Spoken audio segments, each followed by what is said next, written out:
Hi, my name is Jessica Yaras. I'm a graduate student in the Neurobiology of Behavior department at UCI, and the title of my talk today is Combating the Other Race Effect. So here goes.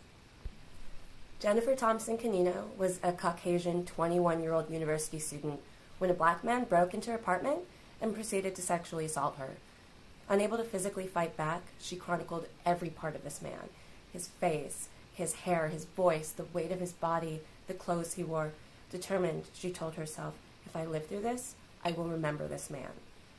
Based on Jennifer's eyewitness testimony, Ronald Cotton was caught, convicted of 2 counts of rape and burglary, and sentenced to life in prison. He would never be allowed to hurt anyone again. Problem is, he was innocent. Cotton was also a victim.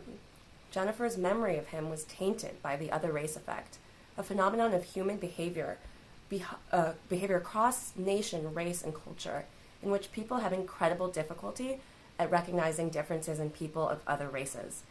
If you've ever secretly thought to yourself, they all look the same to me, insert any race here, you suffer from it too. I suffer from the other race effect. This is a well-researched phenomenon. The behavior is clear and pervasive. The underlying neural mechanisms giving rise to the effect, not so much. This is where my research comes in.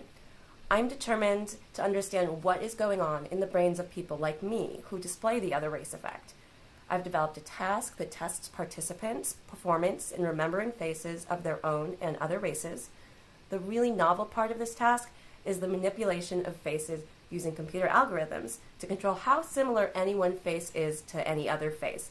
And this allows us to look at memory as a function of physical similarity between faces. And how that memory is altered by the race of faces. Soon, subjects will be performing this task as we scan their brains in a functional magnetic resonance scanner. And this will allow us to see what the differences are in the brain for recognizing same and other races and how those differences might be reconciled.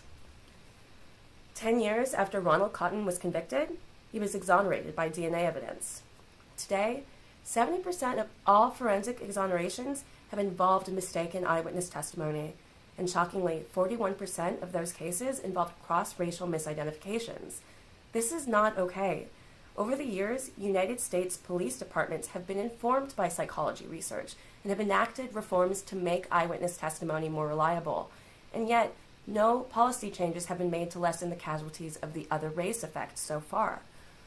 My goal is to make known the underlying neuroscience of the other race effect, which may at least help to legitimize this phenomenon in the eyes of those that have the power to implement reforms. And until then, I have a responsibility as a social neuroscientist in this field to spread this knowledge and champion for the rights of the victims of the other race effect, both those who suffer from it and those who suffer at the hands of it.